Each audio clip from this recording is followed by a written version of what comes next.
Kirby twists free. Kirby around on the boards. He finally gets hit, but he gets up again. Bounces right back into the play. Now Gostad sends it across ice. Grignani is shut the middle. He scored! Patrick Kaleta! Kaleta camped in front of the net. Drills home the rebound. And Buffalo has taken a 1-0 lead. Author of that incredible goal, Pat Kaleta, right here on Sabres Live. Thank you for showing a goal. Was that your line, like Gostad and Gerby and you guys were a line for the whole playoffs? Yeah, that line that year was kind of put together as like a third line, checking line. Yeah. Goose was so good on faceoffs. Myself being an agitator, hitting, getting under the skin people. Gerbs was kind of similar to that, but could add that element of skill. So it was a fun line to play on. Not just going out there and bashing it up with Petey and Mersey, but can actually make some plays. And, Now, hang on. For those that don't know, and here we are all these years later, Pat Kaleta, President and Director of Hockey Operations of the Junior Sabres. Well, President and Director of Hockey Operation, that's a big role. But before we get to that, so I see you hugging Nathan Gerby. Do you remember the practice at Northtown Center where you and Gerby went at it so bad that I almost fought him in the summer. you almost fought him in the summer Yeah. and then just took off? You left the ice, you threw your stick over the glass, and you're like, I'm out. I was like, what is going on here? These guys hated each other. Yeah, little guy was just hooking and like trying way too hard for summer hockey. And then 10 years later, I made him room with me in Pittsburgh because we stayed at the haunted hotel. Yeah. Oh, yeah. I don't deal with like ghosts and stuff. So I'm thinking the ghost is going to get him before me because I'm faster than that little guy. You know what I mean? Like, so Gerbs was, he was a good teammate. Sat with him on the plane for a bunch, and I get to see him around every once in a while in the youth ranks. Yeah. Incredible. It's funny. I've not heard the ghost story. That's amazing. We stayed at the, what is it, the William Penn Inn? Yeah. Which I don't. It used to be the Omni. and then William it was the Penn. William Yeah, Penn. yeah. And you had to walk to the igloo Yeah. and the whole thing. But yes. Pretty good proximity to Primatis. Yes, At that you're one. right. Yeah. Like the one by the ice rink Yeah. in the middle of Yeah. town there. Yeah. Not bad. Okay, so President, Director of Hockey Operation, Junior Sabres. So you guys announced coaches for the younger group, so younger half. Yep. And states are happening, and then tryouts are happening already. I mean, it's going to be March, I guess, but that must be a crazy time for you. Yeah, youth hockey is kind of there's good in it, but there's a lot of stuff that you don't really want to deal with, and a lot of people selling certain things, which for me, it's worrying about what we do and how we do things, what we value. Yes, we're going to go into states, coming up here this weekend. We may win, we may lose. As long as the boys and girl that I have on my team, we play the right way. We're good teammates. The core values that we have within our team and the organization are there. That's what's important to me. I'm not building, we haven't built a super team from kids all over the country. It's Western New York based. We develop our own, which started, all the way when Larry Playfair got the junior team and stuff going. So it's more about that. And, we've had, a tremendous amount of success the past couple years with moving kids on to the next level, which is also, very important for our organization and building what we have started here. How has everything evolved on the girls' side? Fantastic. I think we've taken some big leaps here. Our next moment in time here for the girls' team is the girls that are becoming of age to go to college, to go to that next level.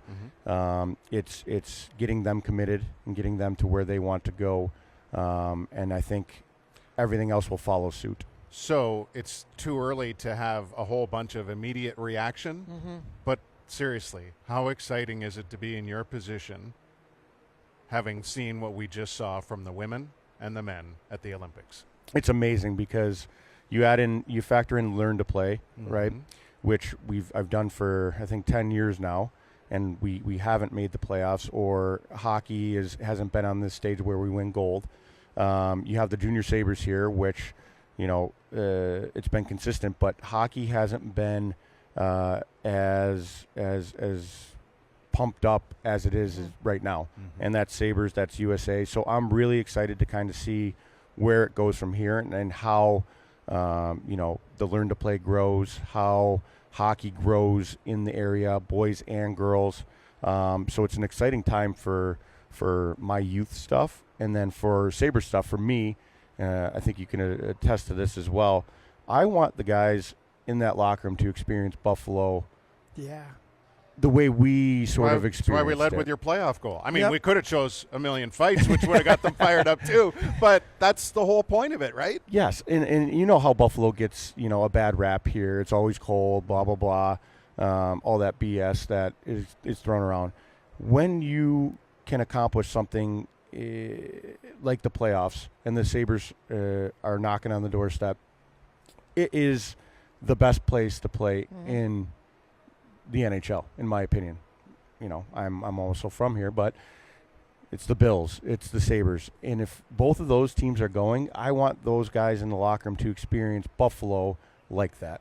Well, you mentioned that, and I know a lot of U.S. hockey players are going to get their hometown welcome, heroes welcome in many ranks. I think that when we have that next home game and Tage Thompson is showcase to the crowd and celebrate it, this may be the loudest building when it comes to that, because we love being able to cheer for, somebody that lives down the street. And that's the difference here in Buffalo is that, guys are everywhere in the town. They go to the same restaurants, the same dry cleaners. They see everybody. How many times do I say, I ran on into a lot of people and they all talk? Like, that's what it was. And that was that when you played. Yes. That was like that when I played. And then we lost it a little bit. But I want, in a month from now, there won't be any snow. People are going to be outside, and they're going to want to just fill this building for even more hockey. I went to the game in Boston, or versus Boston. I brought the boys. And I've been to, a lot of games. Saturday night win, as I recall. Yes. And walking into the building, something was different. The buzz in the building, the feel, the atmosphere, something was different about being in the building where, when you retire, you're kind of like, I wish I could still play, but you can't play sort of thing. You're kind of in purgatory a little bit. Where I was actually, as a fan, excited about what was going on. And like, I don't know, it was totally different. It was a cool experience for me because I haven't felt that, since I've played. And then prior to that, like being a fan. So that purgatory was a long time for you? Yeah, a little bit. For me, Duffer, I've told that story many times. I started the season in New York. I was like, I think I'm done. I came home for like a week. I told the Rangers I need 4 or 5 days to think about it. And I got home, and that night I turned on the TV. You guys with Ryan Miller were playing the Vancouver Canucks. Roberto Luongo, Ryan Miller. And I looked at the TV. I'm like, them guys, I don't want to do that anymore. So it took maybe 24 hours, and I was like, I'm good with it. But now, do you feel like such a relief from not being in that same place? A little bit better than, say 5 years, ago, where you wake up some days in your head, you're like, I would do anything to go on the ice again to, as stupid as it sounds, like to go block a shot or to go take a punch to the face. I could play 3 minutes and just run around and get off the ice, right? Yeah. Razor still thinks that, actually. Yeah, well, yeah, that's what, that makes sense. Well, he was a fan of the league minimum, so it was fine. Yeah, and now, like, being a little bit older, having some young kids and stuff like that, I'll wake up and my body's not the greatest. I'm like, I can't do that. I can't do that. But in your head, in your heart, you're like, I would still do anything if, No, because we're focused on your individual career, what happened when the two of you got together on the ice on opposite sides here? Like, seriously, we're like, what was going on here? This little dust up between the two of you. Well, look at how he pushes Freddie Meyer. Poor little guy. He pushed him into me and into the net. I'm like, come on, Patty. That was dirty. That was cheap. And poor little Freddie. He was just a little guy. And then I got Matt Molson in there and trying to get there. Carlo Poso's in there. They're all trying to get in. And I decided I was going to. But it was funny because every time Pat and I got into a little like pushback, we're laughing. Yeah, we were Like, joking. This Yeah. is hilarious. Hey, Marty, what's up? Let's go. So yeah, so I decided to go after Patty, and that was great. Way to go. Yeah, a little bump, Marty. Isn't it? Look, I Look at didn't that. do anything. I just grabbed you by the. It's a hug. It's a loving hug. Yeah, That's we what it was. were talking in That there. was dirty, though. You were a dirty player. No, was a that dirty- wasn't dirty. Isn't that one of those situations where you're supposed to know what the opponent had for dinner Yes, based on how your proximity there? I could tell if you had Yeah, you had a garlic or something. I had eh? like an everything bagel before the game, so yeah, I'm like, Like, Marty, you know, what'd you the eat? garlic and Hey, maybe let the next shot in for me. Let Yeah. the guy But it was score. like that. Did also, you score on him? One time. Yeah. Oh, you did? Yes, I did. I don't even remember. It's not like I can remember all my goals, but Paille took it, went across the crease, and I put it in. So it was a tap in. Yeah. I wasn't worried about you. Home or away? Home. Yeah. Okay. Yeah. I love think it. it was the season I scored. I think I scored the game before versus Detroit. So I was on it was like third game into the season or something. I had 2 just goals a in 3 games. heater. Just lighting it up. You're just lighting You're it just up. lighting it was up. That, was that Okay. a contract year? Every year was a contractor. League minimum. That's an accurate statement for not just players. You know, that's it's the way you got to look at things. Now, what we also learned about you as a player was the off-ice side, the Lego collection, collecting in general. Yes. Let's listen into what you thought of those collecting habits in a previous Beyond Blue and Gold. I'm the type of person where I get going on something and I run with it.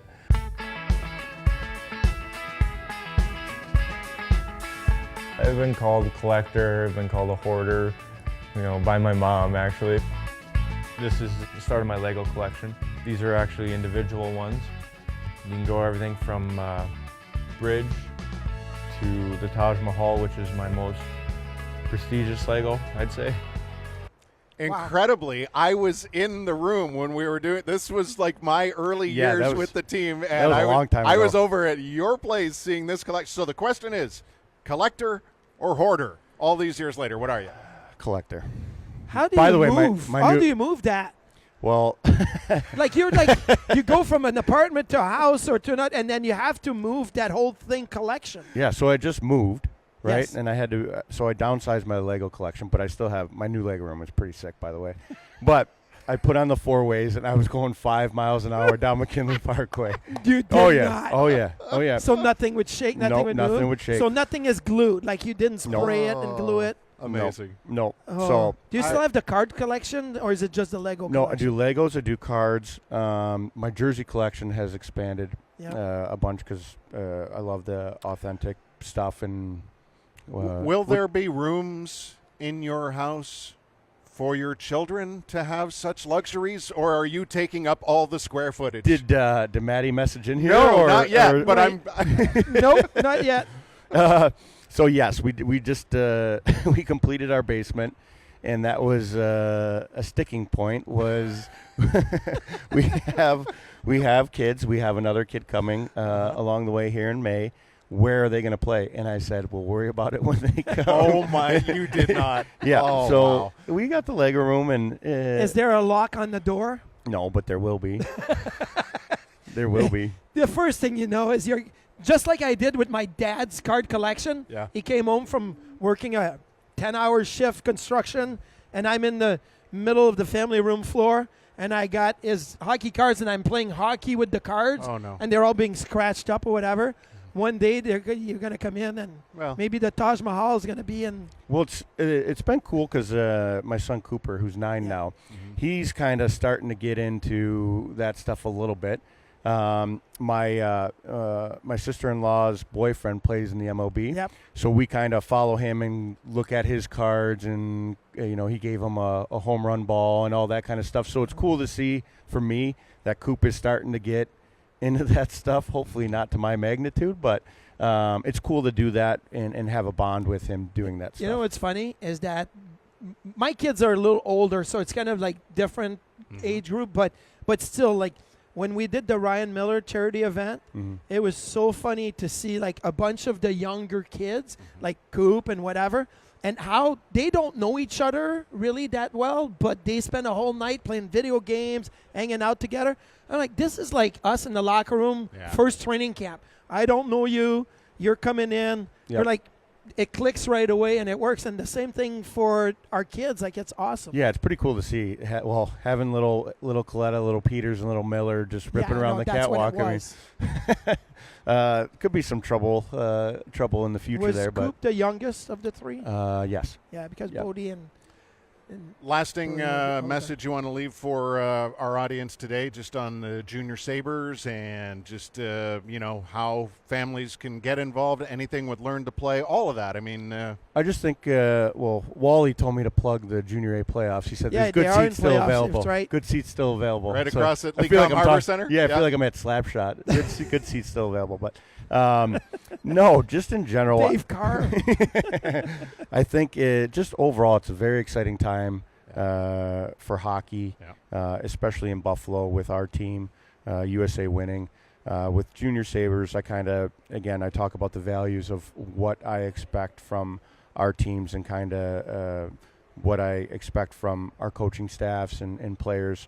And overall, it's just an exciting time to be, in Buffalo. We got the NFL draft coming up here soon with the Bills, Sabres. Hopefully, a good home stretch here and get in the playoffs. So just being excited to be in this city around this time. There's a lot of hockey. You mentioned the Sabres, the OJ playoffs going. I'm like focusing on Niagara and Canisius, who play a home and home Friday and Saturday, because depending on their result and Army's result with Jacob, that would mean I think Niagara and Army may play a one-game playoff matchup next week in the middle of the week. It could be in Niagara, it could be at West Point. So, there's some big hockey around the area. People should embrace it. Yeah, I think it's kind of like undercover a little bit, right? You don't realize that, there's junior hockey going on in here weekly. We have college ranks that play against some of the top teams in the country right in our backyard, right? On top of Sabres, Bills, Bandits, etc. So, again, I'm always next door at the Harbor Center, so it's a very cool time to be a part of that. Great to see you. I thought I'd scared you off after your cameos on the broadcast last year, so please don't hesitate to come back. Thanks for having me back, guys. It's been I've been waiting for the call. It's taken a little while. I felt like the 04 draft, just sitting there looking at my phone, just waiting. Never got it, though. You're always welcome. He's Pat Kaleta, and we're back right after this on Sabres Live.